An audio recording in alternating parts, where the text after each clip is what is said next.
Pintu teater 2 telah dibuka.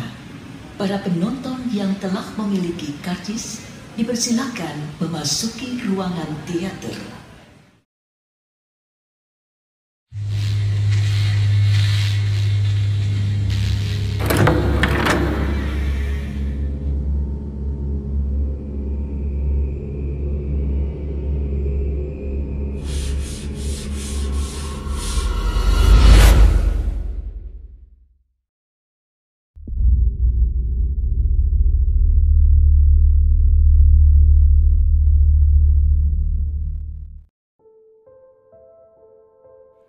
Di Pamali part 2 ini merupakan kisah Rara serta pengalamannya ketika menjadi anak indigo.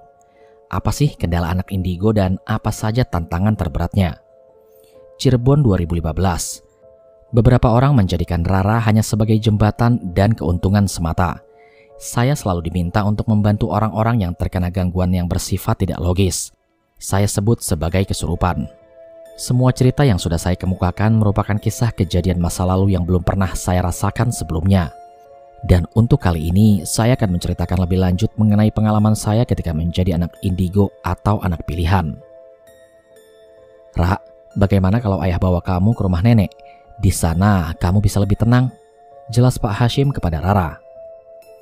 Rumah nenek? Di Salatiga ya? Tanya Rara. Benar. Di sana kamu akan bertemu dengan teman-teman barumu lagi, jelas Pak Hashim. Kalau itu keputusan ayah, Rara mau aja ya. Pak Hashim merencanakan pemberangkatan Rara tepat di malam Jumat. Entah mengapa malam Jumat yang diinginkannya. Namun katanya malam Jumat bisa dijadikan malam yang baik untuk anak indigo seperti Rara. Semua barang-barang telah dipersiapkan. Tinggal menunggu Bu Iriana yang masih sibuk menghubungi orang yang ada di Salatiga. Kata Bi Ratu, kamu boleh tinggal di sana. Kamu juga akan sekolah di sana, jelas Bu Iriana. Rara hanya terdiam. Dia masih takut kalau penglihatannya menjadi petaka baginya dan juga orang-orang yang berada di sekelilingnya. Tepat setelah Isya, Pak Hashim berangkat menuju Salatiga. Mereka sengaja mengambil jalur Pantura agar nuansa perjalanan menjadi terasa. Selama dalam perjalanan, Rara kerap mendapatkan sebuah bisikan yang mengganggunya. Ra, aku teman barumu. Itulah bisikan yang Rara dapatkan selama ia tertidur. Pak Hashim dan Bu Iriana tidak menyadari bahwa Rara ini kerap diikuti oleh makhluk-makhluk di sekelilingnya. Dia juga bermimpi bertemu dengan seorang wanita menggunakan gaun putih. Namun di setiap sisinya terdapat bercak darah dan luka karena kecelakaan maut. Sontak Rara terbangun dari tidurnya. Kamu kenapa, Ra? Mimpi buruk lagi? Tanya Bu Iriana. Kita di mana, Bu? Tanya Rara. Masih jauh, Nak. Kita kan lewat jalur Pantura. Emangnya kenapa? Gak apa-apa, Bu. Kalau gitu, aku tidur lagi. Bu Iriana yang melihat reaksi aneh Rara semakin bingung. Pak, kenapa dengan Rara? Tanya Bu Iriana. Gak tahu. Mungkin dia dapat kenalan baru. Karena jalur ini banyak sekali orang yang tewas karena kecelakaan. Hati-hati, Bu. Tetap jaga Rara dan perhatikan dia, jelas Pak Hashim. Perjalanan yang mereka tempuh kira-kira 4 jaman. Itu terjadi karena ada beberapa titik yang macet namun tidak parah. Hal yang membuat Pak Hashim dan Bu Iriana khawatir adalah keberadaan Rara sendiri yang bisa dibilang mengundang banyak para makhluk halus di sekitarnya. Ada yang sekedar untuk berkenalan. Ada yang ingin membantu Rara, namun ada juga yang ingin mengambil tubuh Rara sebagai wadah dari eksistensi mereka. Pak Hashim memberanikan diri untuk memutuskan keputusan ini karena baginya keselamatan Rara adalah prioritas utama baginya. Begitu juga dengan Bu Iriana. Sudah banyak sekali hal-hal yang dia ketahui dari Rara yang terbilang aneh dan sangat berbahaya bagi Rara sendiri. Sebentar lagi kita sampai, ucap Pak Hashim. Gapura selamat datang di desa yang tidak bisa saya sebutkan nama desanya telah terpampang dengan jelas. Pak Hashim melihat Rara masih tertidur dengan pulas. Sementara Bu Iriana dia baru saja terbangun. Kawasan yang sepi juga masih asri dengan pepohonan yang menjulang tinggi membuat hal klasik di dalamnya sangat menonjol. Konon katanya tempat yang dihuni Rara nanti adalah tempat para tumbal, gadis seusianya. Ra, bangun, sudah sampai di rumah Simbah. Kamu mau turun gak? Tanya Bu Iriana. Rara terbangun sambil membentangkan kedua tangannya. Aduh, ini di mana, Bu? Tanya Rara. Salatiga, Ra. Hal pertama yang dilihat Rara adalah sebuah rumah tua yang begitu menyeramkan. Itu rumah siapa, Bu? Tanya Rara. Itu rumah nenek. Memang bentuknya agak seram, tapi dalamnya bagus kok, ucap Bu Iriana. Bu Iriana membantu Rara untuk turun dari mobil, sembari menenteng tas bawaannya. Rara juga tidak lupa untuk melihat sekeliling kondisinya. Tempat ini, ucap Rara. Kenapa, Ra? Tanya ibunya. Tempat pesugihan gadis, Bu. Hah? Maksudnya gimana, Ra? Namun tiba-tiba Pak Hasim memanggil mereka berdua. Rara, Ibu, ayo masuk. Simbah udah nunggu di dalam, teriak Pak Hasim. Ibu percayakan sama Rara? Bu Iriana hanya tersenyum. Ayo masuk, kasihan Simbah udah nunggu. Rara hanya mengangguk. Dia tidak tahu bahwa kedatangannya telah diikuti oleh sesuatu yang nantinya akan dijadikan jalan pintas dari kesulitannya. Sesuatu bisa dibilang sebagai teman yang berniat membantu Rara selama dia berada di desa tempat pesugihan gadis itu. Nenek Rara sudah berumur 72 tahun, namun beliau nampak sehat dan penuh dengan karisma. Wibawanya sangat terpancarkan dari penampilan dan cara bertutur kata terhadap orang-orang di sekelilingnya. Anakmu ini bisa melihat mereka ya? Tanya Simbah. Enggak, Mbah, dia bisa lihat. Si Embah memegangi rambut Rara sambil membacakan sesuatu yang tak dimengerti oleh Rara, bahkan orang tuanya sendiri. Ada yang ngikutin anakmu, jelas Mbah. Siapa, Mbah? Tanya Bu Iriana. Dia tidak jahat, malah membantu kita semua yang ada di sini, jelas Mbah. Membantu gimana maksudnya, Mbah? Teman Rara yang satu ini menghalau para beluluk untuk mengambil Rara ketika berada di gapura depan desa, jelas Mbah. Beluluk? Setan, Mbah? Tanya Bu Iriana. Dia adalah dalang dari pesugihan dan tumbal gadis di desa ini. Rara terkejut ketika ada sebuah tangan yang menyentuh pundaknya. Sudah, tenang saja. Temanmu ini tidak jahat, karena dia merupakan korban dari beluluk itu sendiri, jelas Mbah. Bentuk beluluk seperti apa, Mbah? Tanya Rara. Si Mbah terdiam sesaat. Dia seperti sedang mengingat sesuatu. Bentuknya adalah wanita berkepala terbalik dengan tubuh yang besar, lidah yang menjulur panjang dan rambut yang terurai hingga menyentuh tanah. Kukunya tajam bagai silet, mulutnya lebar seperti kerbau. Itulah bentuknya, jelas Simbah. Sontak seluruh tubuh Rara mendadak merinding ketika Simbah menyebutkan fisik asli dari beluluk itu sendiri. Sudah malam, jangan terlalu pagi membahas beluluk. Mereka bisa datang kapan saja, jelas Simbah. Kemudian seluruh lampu di rumah itu dimatikan. Malam yang dingin menyisakan banyak pertanyaan di benak Rara.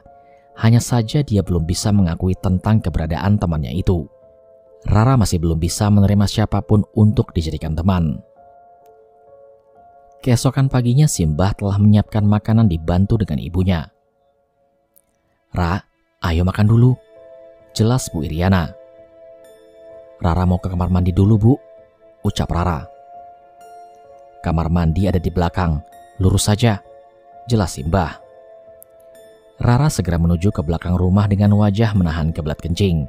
Dia pun segera masuk ke dalam kamar mandi tanpa berdoa terlebih dahulu.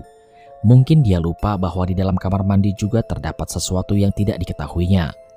Rara tampak lega ketika dia telah pipis dengan lancar.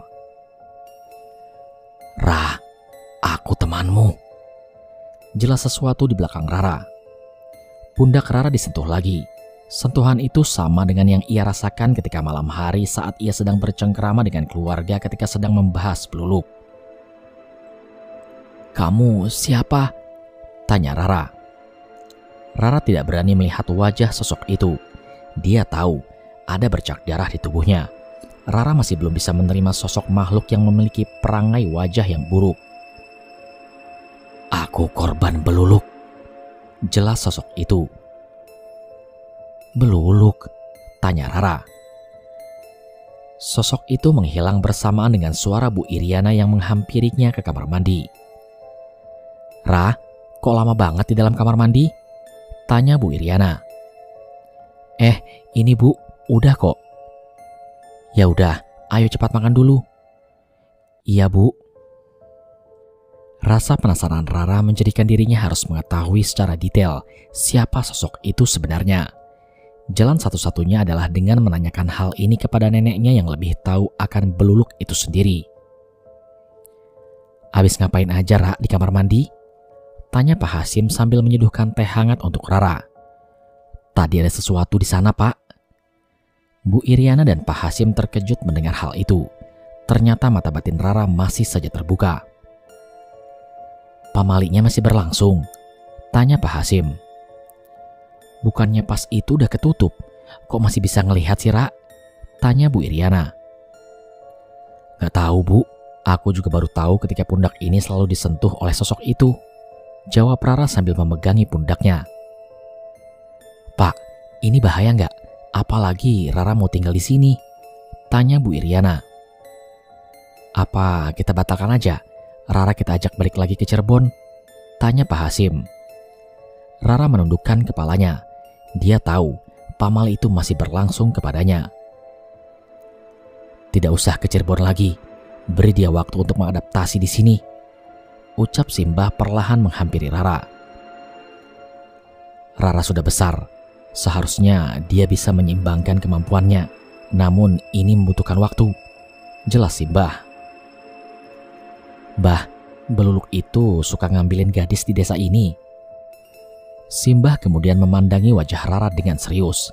Lalu dia mengusap dahinya yang terus-menerus mengeluarkan keringat.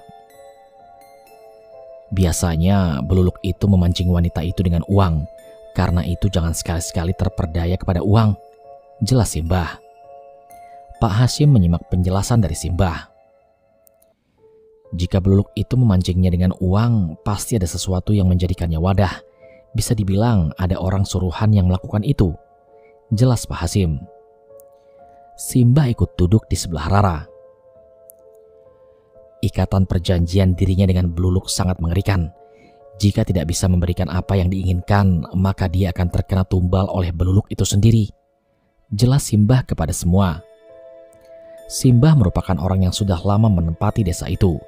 Namun lambat laun desanya semakin sepi akibat ulah beluluk yang mencari mangsa. Nanti akan aku ajak menuju anak warga. Siapa tahu kamu bisa berteman baik dengannya. Jelas Simbah. Pak Hasim dan Bu Iriana setuju akan hal itu. Siapa tahu dengan adaptasinya Rara, dia semakin betah tinggal bersama neneknya. Namun tentu saja ketakutan dan kekhawatiran selalu menyelimuti diri Bu Iriana. Yang paling dikhawatirkan adalah ketika Rara sama seperti dulu. Dia terjun ke dalam permasalahan yang bisa saja membuatnya terancam suatu saat. Setelah makan, Rara diajak keluar oleh Simbah untuk menghirup udara segar sambil mengitari perkampungan di desanya. Di situ warganya sangat ramah-ramah, memakai bahasa Jawa yang halus dan sopan. Tentu saja hal ini mendukung Rara untuk tinggal lama di tempat Simbahnya. Simbah menuju rumah warga yang berdekatan dengan sawah. Rumah itu walaupun sudah tua, tapi masih kuat dan tegak. Rahasia orang dulu buat rumah, setiap rumah selalu diberikan sesuatu agar kuat dan tidak roboh. Rakmini, mana anakmu?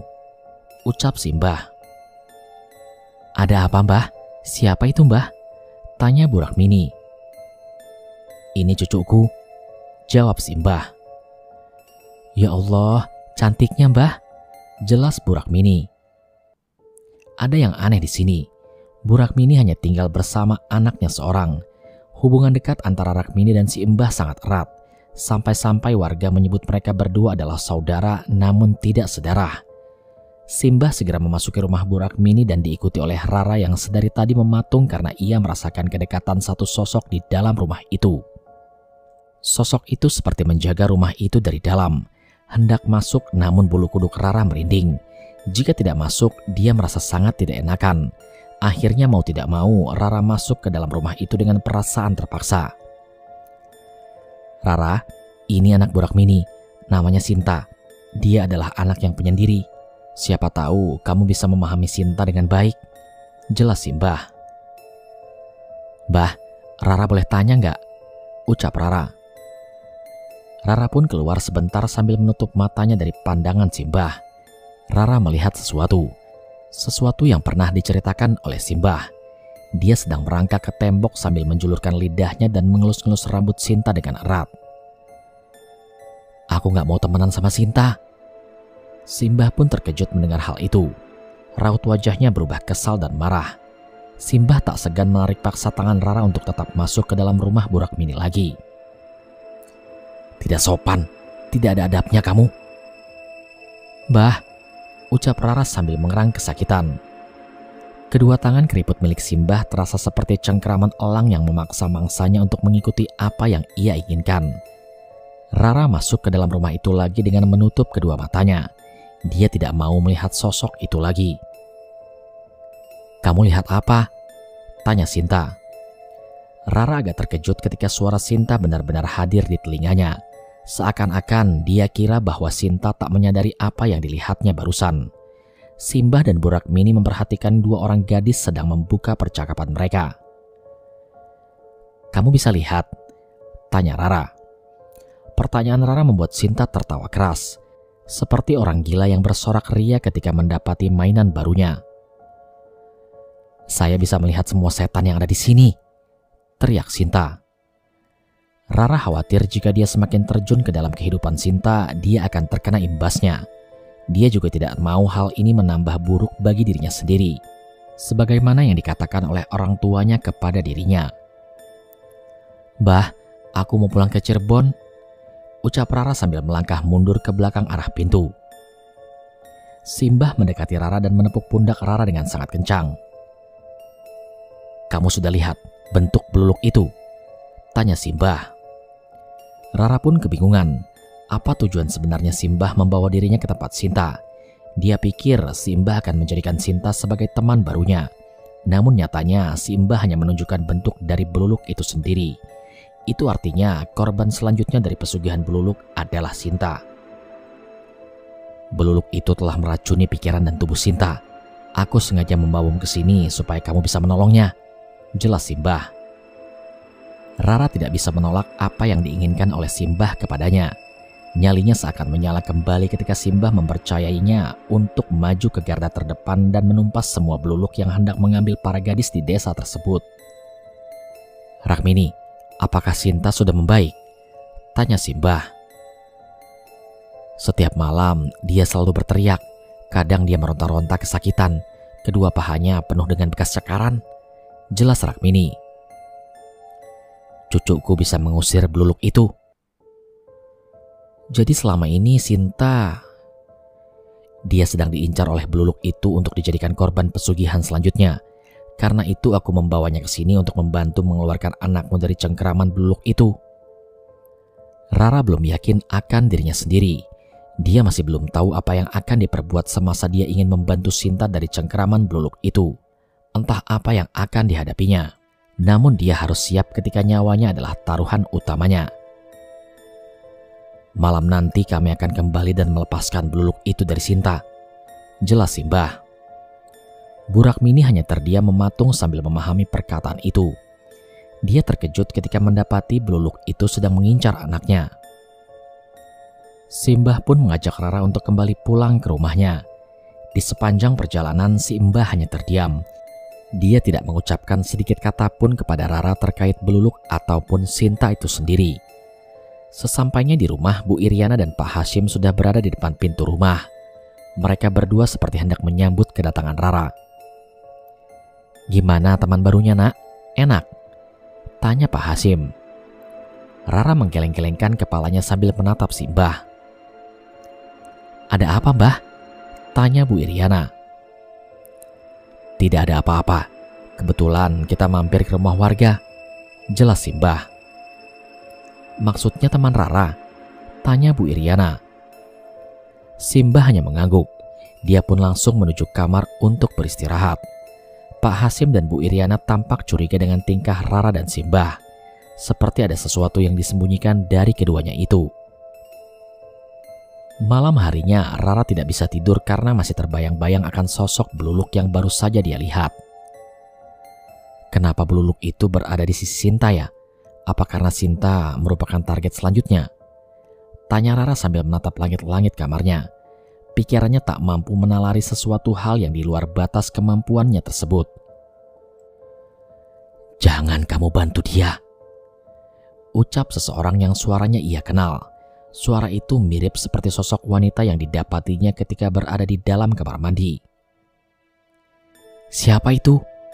tanya Rara sambil mencari arah sumber suara. "Jangan ikut-ikutan, Ra.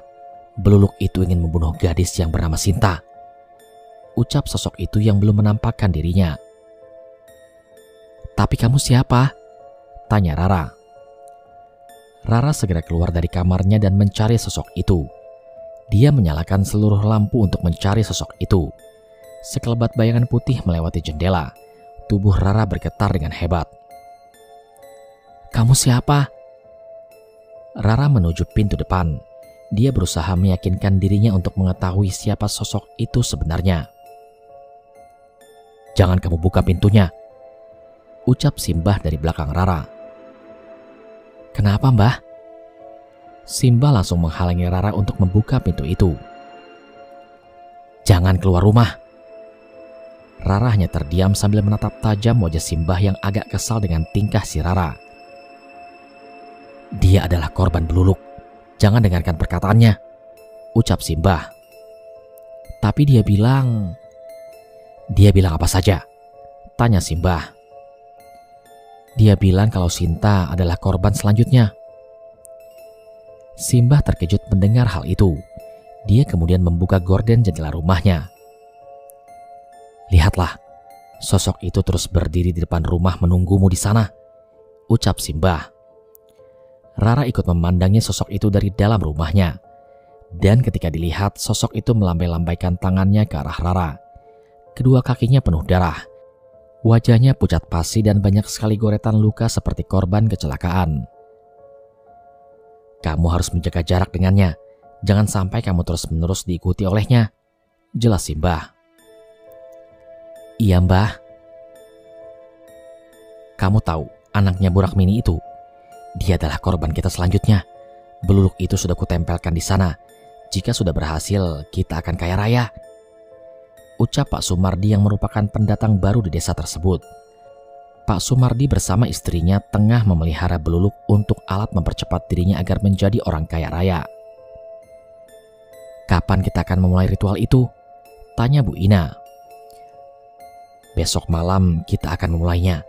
Jadi sekarang kita pastikan bahwa tidak ada warga yang mengetahui hal tersebut," ucap Pak Sumardi. Bu Ina hanya mengangguk paham. Ritual yang dijalankan oleh keduanya sangat sederhana, namun berujung fatal jika gagal. Artinya Bluluk itu bisa saja menyerang balik keduanya jika ritual itu benar-benar gagal. Keesokan harinya Simbah mengajak Rara dan Pak Hasim juga Bu Iriana untuk menjenguk Sinta. Tujuannya adalah untuk menemukan sesuatu barang yang disimpan Rara sebelum Bluluk itu menempel kepada Sinta. "Bu, Sinta sudah begini sejak kapan?" tanya Bu Iriana. "Sekitar 1 minggu. Katanya awal mula dia menemukan uang 50.000 di jalan. Lalu dia ambil uang itu dan ia jajankan. Alhasil besoknya dia langsung jatuh sakit seperti sekarang," ucap Bu Rakmini. "Uangnya masih ada?" Pertanyaan Rara itu membuat suasana menjadi pecah. Pak Hasim, Bu Iriana, dan Bu Rakmini belum terpikir akan hal itu. "Jika uang itu masih ada, kita bisa selamatkan Sinta sebelum ritual Bluluk itu dimulai," ucap Rara. "Ritual? Kamu tahu tentang Bluluk?" tanya Bu Rakmini. Rara kemudian menatap wajah Simbah yang sedari tadi hanya terdiam. "Cucuku ini, dia bisa melihat sesuatu yang tak bisa dilihat oleh orang lain, kecuali orang-orang tertentu saja. Rara tahu bahwa dirinya mengetahui hal yang tersembunyi dari Bluluk itu. Salah satunya adalah ritual." Bu Rakmini meletakkan kedua tangan di atas tangannya Rara. "Dek, tolong bantu Sinta. Apa yang harus kami lakukan?" tanya Bu Rakmini. Rara pernah merasakan hal ini berkali-kali. ketika dirinya dimintai pertolongan. Apa yang harus dia lakukan? Mengapa kali ini hatinya tak tergerak sama sekali untuk membantu seseorang? Rara pernah merasakan trauma yang amat berat ketika dirinya mendapati menolong seseorang. Bukannya dia mendapati sebuah kepercayaan, namun sebuah caci makian. "Pak, Bu, apa Rara boleh bantu Sinta?" tanya Rara kepada Pak Hasim dan Bu Iriana dengan nada yang pelan. Sorot mata Rara membuat Bu Iriana kagum. Dia bangga memiliki anak seperti Rara yang terus-menerus membantu orang-orang di sekitarnya. "Boleh, Ra, asal kamu bisa jaga diri," ucap Bu Iriana. Rara tersenyum. Dia kembali menatap Bu Rakmini sambil memegangi kedua tangannya. "Warung mana tempat Sinta membeli jajanan dari hasil uang temuan itu?" tanya Rara. Kemudian Bu Rakmini mengingat-ingat kembali mengenai warung mana yang pernah Sinta kunjungi sebelum dia tertempel beruluk itu sendiri. "Warung depan. Di sana Sinta membeli makanan yang jumlahnya tak lebih dari 20.000, jelas Bu Rakmini. "Bu, Pak, Mbah, Rara izin ke warung itu ya." "Ra, kamu serius?" tanya Pak Hasim. "Sebelum ritual itu dimulai, kita harus menemukan uang itu dan membakarnya. Kalau tidak, Sinta bisa meninggal," jelas Rara. "Tapi kan kita nggak bisa mengenali uangnya seperti apa," ucap Bu Iriana. Memang benar, agak sulit mengenali uang yang sudah 1 minggu berada di warung. Bisa saja uang itu sudah digunakan lagi untuk keperluan belanja atau yang lainnya. "Aku yakin masih ada," ucap Rara. Simba hanya terdiam melihat cucunya mulai berkembang dan mengenali jati dirinya. Rara pun segera menuju warung yang dimaksud. Dan bersamaan dengan itu juga, dia mengajak kedua orang tuanya untuk memastikan uang milik peluluk itu. Ciri-ciri uang dari hasil pesugihan itu adalah bagi orang yang bisa mengenali keasliannya, dia akan dapat membedakannya. Uang yang merupakan alat untuk dijadikan tumbal dengan uang yang asli bisa dikenali dari baunya. Uang tumbal berbau amis seperti darah, agak pucat dan sangat busuk jika tercium dari dekat. Warung yang dimaksud oleh Bu Rakmini ternyata sepi pengunjung. Hal ini membuat Rara bertanya-tanya. "Kok warungnya sepi ya?" tanya Rara dalam hati. Rara kemudian mendekati warung itu secara perlahan, diikuti dengan Pak Hasim dan Bu Iriana yang makin penasaran akan bentuk dari uang itu. Ketika Rara menengoki isi warung itu, ternyata puluhan korban beluluk sedang memenuhi warung itu dengan muka penuh darah. Rara pun segera mundur dan menutup matanya. "Kenapa, Ra?" tanya Bu Iriana. "Bu, di situ banyak korban beluluk," jelas Rara. Pak Hasim segera mendekati warung itu dan melihat uang 50 ribuan tergeletak di lantai. "Uangnya?" jelas Pak Hasim. "Kenapa, Pak?" tanya Bu Iriana sambil memeluk Rara. "Uangnya, uang itu mungkin penyebab warung ini sangat sepi," jelas Pak Hasim. Rara terkejut mendengar hal itu. Dia kemudian membuka kedua matanya sambil menatap wajah ibunya.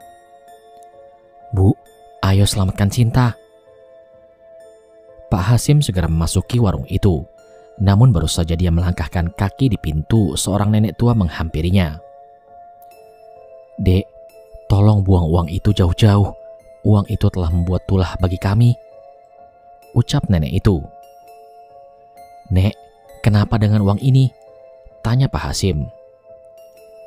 "Uang itu telah merenggut cucu saya kemarin sore. Beberapa keluarga kami juga masih sakit-sakitan. Saya yakin uang itu adalah petaka bagi orang yang memilikinya," jelas nenek itu. "Kalau gitu, boleh saya ambil?" tanya Pak Hasim. "Ambil saja, Dek. Buang jauh-jauh." Rara menuju tempat di mana uang itu tergeletak. Namun bapaknya segera menghalangi langkah Rara itu sendiri. "Ra, biar bapak yang mengambil uang itu," ucap Pak Hasim. Pak Hasim segera mengambil uang itu. Dia merasa ada yang berbeda ketika menyentuh uang itu. Perbedaan itu dirasakan seperti Pak Hasim merasakan kesedihan yang mendalam karena para korban beluluk meminta untuk menghentikan langkah beluluk agar tidak mengambil korban lagi. "Ra, ayo ke rumah Sinta," ucap Pak Hasim. Rara mengangguk. Mereka bertiga bertolak kembali menuju rumah Sinta yang bertujuan untuk menghentikan ritual itu dan mencabut beluluk yang menempel pada tubuh Sinta. Namun ketika mereka mendatangi rumah Sinta, terdengar suara teriakan seperti orang sedang kesurupan. Suaranya dapat didengar dari luar rumah. "Itu suara Sinta," ucap Rara. "Kalau gitu ayo cepat masuk," jelas Pak Hasim. Seketika mereka memasuki rumah Sinta. Rara dan kedua orang tuanya terkejut karena Sinta sedang menempel di tembok, sembari tertawa-tawa seperti orang gila. "Turun nak, turun," ucap Simbah.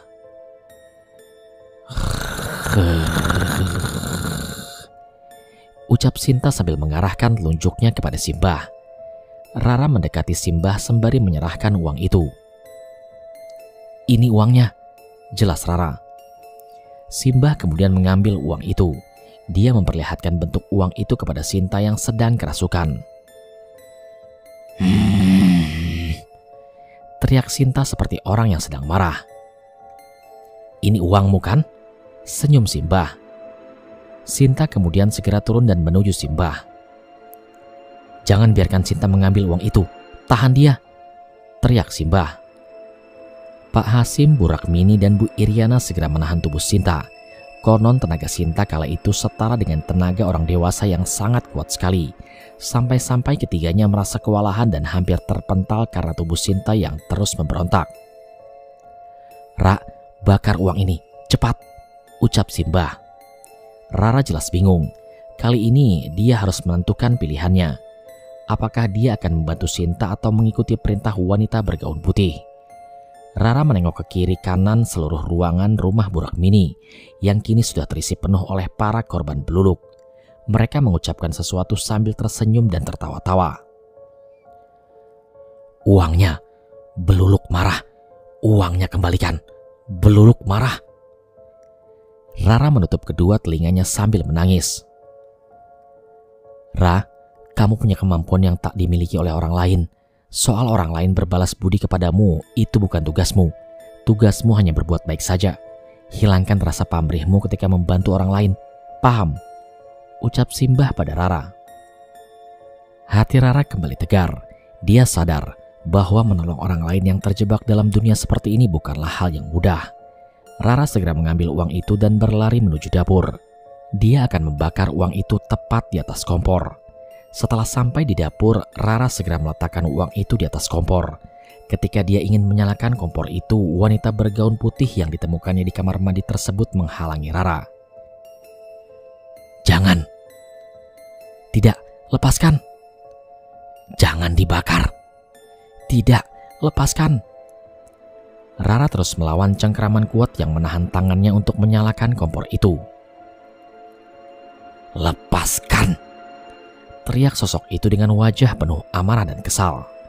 Rara pun berteriak sambil menarik tangannya dan segera menyalakan kompor itu. Dan dengan seketika, kobaran api yang dihasilkan dari kompor itu membuat uang ludes terbakar dan menjadi abu dengan seketika. Sosok yang merasuki Sinta benar-benar telah menghilang. Rara segera berlari menuju tempat Sinta untuk melihat keadaannya. "Sinta selamat, Ra," ucap Pak Hasim. Rara pun tersenyum lebar. Namun dia merasa beluluk itu belum menyerah. "Bah, kalau beluluk itu gagal mendapatkan korbannya, apa yang akan dilakukan oleh beluluk itu sendiri?" tanya Rara. "Dia akan mengambil jiwa tuannya." "Lalu bagaimana, Mbah?" tanya Rara. Simbah kemudian memeluk Rara. "Ada saat-saatnya kita bisa membantu orang lain, namun ada saatnya juga kita untuk tidak membantunya. Semua itu tergantung dengan situasi dan kondisinya. Biarkan beluluk itu bekerja sesuai dengan hak alam. Jangan ragu." "Baik, Mbah," ucap Rara. "Rakmini, jaga Sinta. Dia masih bisa diincar kembali," ucap Simbah pada Bu Rakmini. "Matur suwun, Mbah, matur suwun." Seketika tangis Bu Rakmini pun pecah. Rara tersenyum ke arah Sinta. "Ra, aku mau peluk kamu boleh?" tanya Sinta. Dan Rara pun terharu mendengar itu. "Boleh, Sinta," tangis Rara. Akhir dari cerita pamali ini, Rara lagi-lagi berhasil menyelamatkan nyawa seseorang. Namun orang tua Rara gagal menempatkan Rara di rumah neneknya karena beberapa alasan. Dan alhasil Rara dibawa ke rumah saudaranya yang berada di Bandung.